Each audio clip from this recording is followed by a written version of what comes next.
Hello साथियों, welcome to PSBI। मैं अवनीश आज लेके आया हूँ क्लास 7 का साइंस चैप्टर है न्यूट्रिशन इन प्लांट्स। तो ये हमारा लेक्चर 5 होगा और आज हम पढ़ने वाले हैं तो सैप्रोफाइटिक प्लांट के बारे में।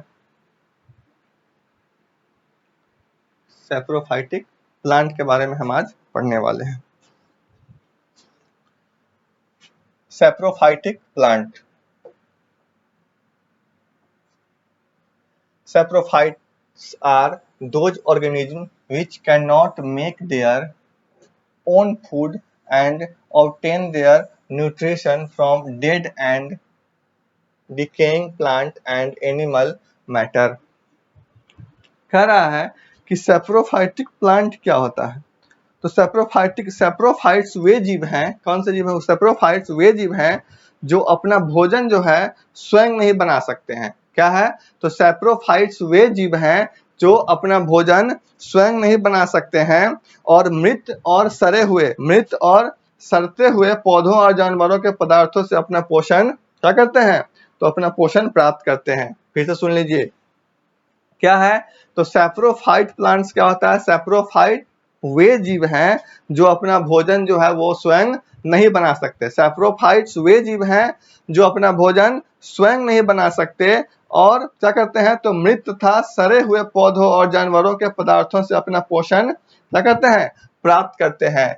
These plants have no leaves at all। इन पौधों में बिल्कुल भी क्या होता है? तो इन पौधों में बिल्कुल भी पत्तियां नहीं होती है। They can not carry out photosynthesis. वे प्रकाश संश्लेषण नहीं कर सकते। इस तरह के जो होते हैं सैप्रोफाइटिक प्लांट होते हैं वे प्रकाश संश्लेषण जो है वो नहीं कर सकते हैं। Examples are mushrooms, mould and yeast. यहाँ पे एग्जाम्पल दिया गया है मशरूम। मशरूम क्या है? तो मशरूम है सैप्रोफाइटिक प्लांट के श्रेणी में मशरूम आता है। इसमें कोई क्या है? इसमें कोई पत्ती नहीं होता। कोई पत्ती नहीं होगा तो क्या होगा? ये फोटोसिंथेसिस प्रक्रिया में भाग नहीं ले पाएगा। ठीक है, तो सैप्रोफाइटिक प्लांट का एग्जाम्पल क्या है? तो सबसे बड़ा एग्जाम्पल है एक mushrooms.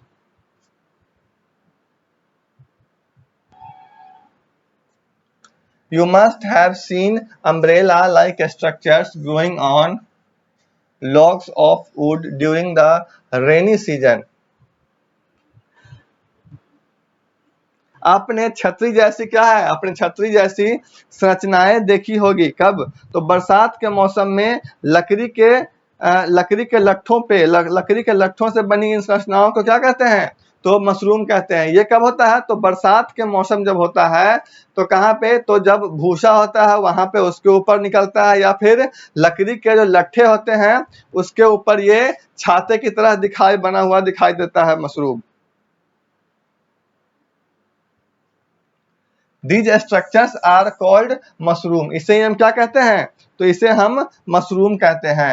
They are secret digestive juices on the dead and decaying matter and convert it into a solution। वे क्या करते हैं? तो सेक्रेशन करते हैं। सेक्रेट करते यानी स्रावित करते हैं। ठीक है, वे स्रावित करते हैं मृत और सड़ते हुए पदार्थ पर पाचन रस डाल करके। क्या करते हैं? वे सेक्रेशन करते हैं किस पे? तो मृत और जो सड़ा हुआ जो पदार्थ है उस पे अपना डाइजेस्टिव जूस यानी पाचन रस डाल करके। और फिर क्या करते हैं? फिर उसे सॉल्यूशन यानी घोल में फिर उसको बदल दिया जाता है। दे then absorb the nutrients from it। The mode of nutrition in such plants is saprophytic nutrition and the plants are called saprophytes।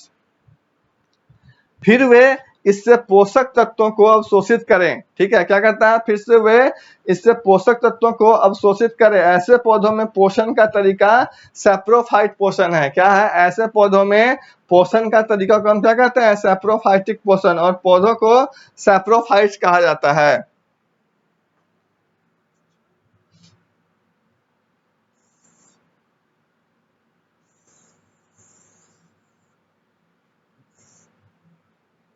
चलिए आगे चलते हैं।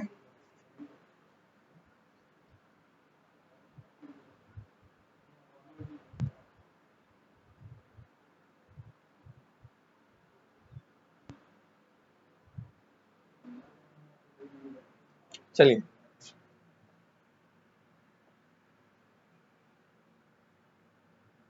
in the rainy season you must see white patches on your unused shoes and bags which have been left in the hot and humid weather.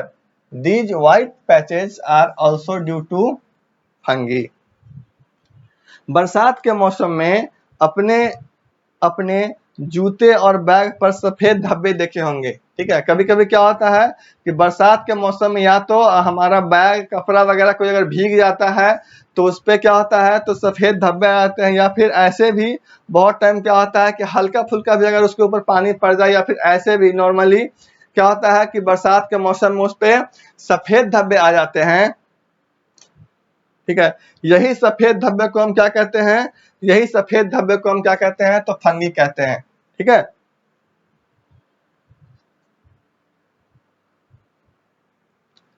The spores of fungi circulate in the air. ठीक है, कह रहा है कि जो हवा में जो है वो फंगी के हवा में जो है हवा में जो है वो फंगी के जो है बीजाणु यानी बीजाणु जो है वो क्या करते हैं तो घूमते रहते हैं। कब तो when they settle on wet and warm things they germinate and begin to grow. जब वे गीली और गर्म चीजों पे बैठते हैं तो वे क्या हो जाते हैं बढ़ने लगते हैं। ठीक है, वो क्या होते हैं तो जर्मिनेट होने लगते हैं और फिर ग्रो करने लगते हैं, यानी अंकुरित हो जाते हैं और फिर बढ़ने लगते हैं। सिम्बायोटिक प्लांट क्या होता है, सिम्बायोटिक प्लांट का अर्थ होता है सहजीवी पौधे। क्या होता है तो सहजीवी पौधे, सहजीवी पौधे, सिम्बायोटिक प्लांट यानी कि सहजीवी पौधे। Some plants live in association with other organisms and share shelter and nutrients. कुछ पौधे दूसरे जीवों के साथ मिलकर रहते हैं और आश्रय और पोषक तत्व क्या कहते हैं तो आश्रय और पोषक तत्व को शेयर करते हैं। कुछ जीव जो है वो दूसरे जीवों के साथ मिलकर रहते हैं और क्या करते हैं फिर आश्रय और यानी शेल्टर और पोषक तत्व क्या करते हैं तो उसको शेयर करते हैं। Both the plants gain from each other, दोनों पौधे एक दूसरे से क्या होता है तो दोनों पौधे एक दूसरे से लाभ उठाते हैं। Such plants are called symbiotic plants and the relationship is called symbiotic relationship. ऐसे पौधों को हम क्या कहते हैं, ऐसे पौधे को हम सिम्बायोटिक प्लांट्स कहते हैं यानी सहजीवी पौधे कहते हैं। और इस रिश्ते को हम क्या कहते हैं तो सिम्बायोटिक रिलेशन, सिम्बायोटिक रिलेशन। फिर से सुन लीजिए क्या है, कह रहा है कि कुछ पौधे जो दूसरे पौधों के साथ मिलकर के रहते हैं। ठीक है, सिम्बायोटिक प्लांट के बारे में बता रहे हैं, कुछ पौधे जो दूसरे पौधों के साथ मिलकर के रहते हैं, दूसरे पौधे दूसरे जीवों के साथ मिलकर के रहते हैं और आश्रय और पोषक तत्व क्या करते हैं एक दूसरे से शेयर करते हैं। दोनों पौधे एक दूसरे से क्या करते हैं तो दोनों पौधे एक दूसरे से लाभ उठाते हैं और उसके बाद क्या होता है तो ऐसे पौधे को ही हम क्या कहते हैं सिम्बायोटिक प्लांट, और इसे ऐसे रिलेशनशिप को कहते हैं symbiotic relationship.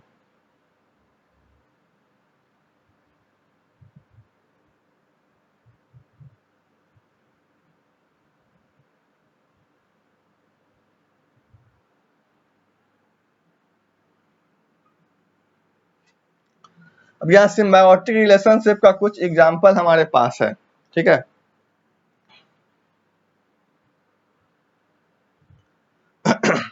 certain fungi live in the roots of tree fungi क्या है? फंगी पेड़ों की जड़ों में रहते हैं। The tree provides nutrients to the fungi. The fungi in return provides certain nutrients from the soil to the tree।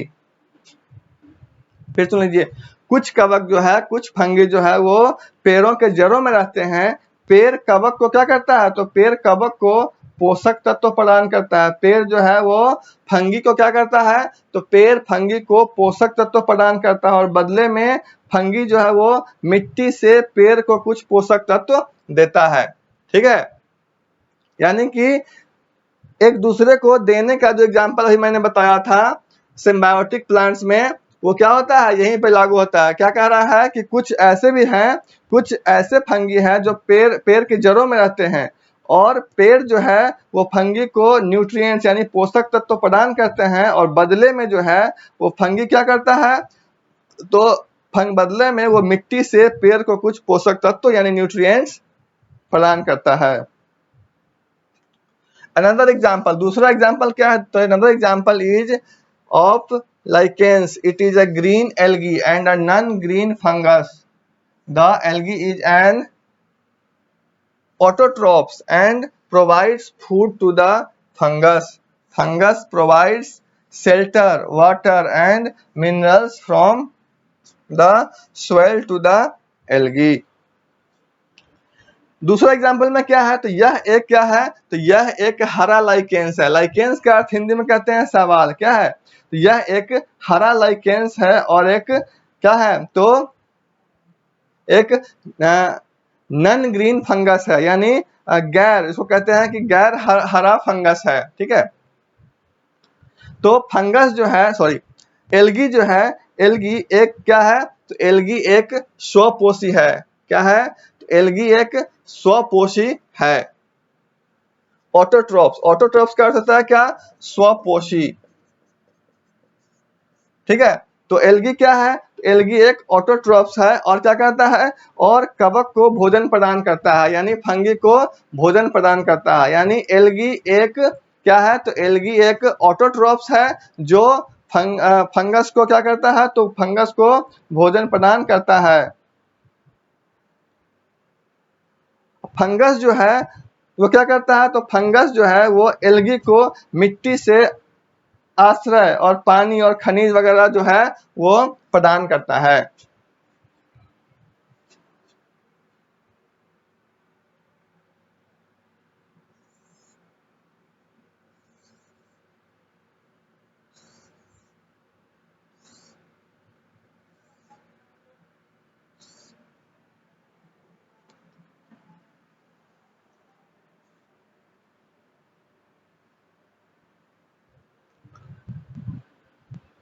चलिए, यहाँ पे है फैक्ट्स टू नोन। क्या है? Facts to known. जानते हैं क्या दिया गया है? कि mushrooms is a fungi. All varieties of mushrooms are not edible, some are extremely poisonous. कि मशरूम क्या है? तो मशरूम एक तरह का फंगी है। क्या है? मशरूम को कहा गया है कि मशरूम एक तरह का फंगी है। मशरूम की सभी किस्में खाने योग्य नहीं होती। ठीक है, मशरूम की सभी तरह का जो किस्म होता है वो खाने योग्य नहीं होता है। कुछ क्या होता है? तो कुछ अत्यंत जहरीला होता है। तो क्या है? मशरूम क्या है? तो मशरूम एक तरह का फंगी है और इसका सारा का सारा किस्म खाने योग्य नहीं होता है। कुछ किस्म क्या होता है? तो कुछ किस्म जो होता है इसका वो काफी जहरीला होता है। इस क्लास को मैं यहीं पे ओवर कर रहा हूं। नेक्स्ट डे हम पढ़ेंगे लेट्स रिमेम्बर, थोड़ा पढ़ेंगे। इसके बाद आगे का जो है वो पढ़ करके हम इस चैप्टर का कुछ क्वेश्चंस वगैरह करेंगे। ठीक है, तो इस क्लास को मैं यहीं पे ओवर कर रहा हूं।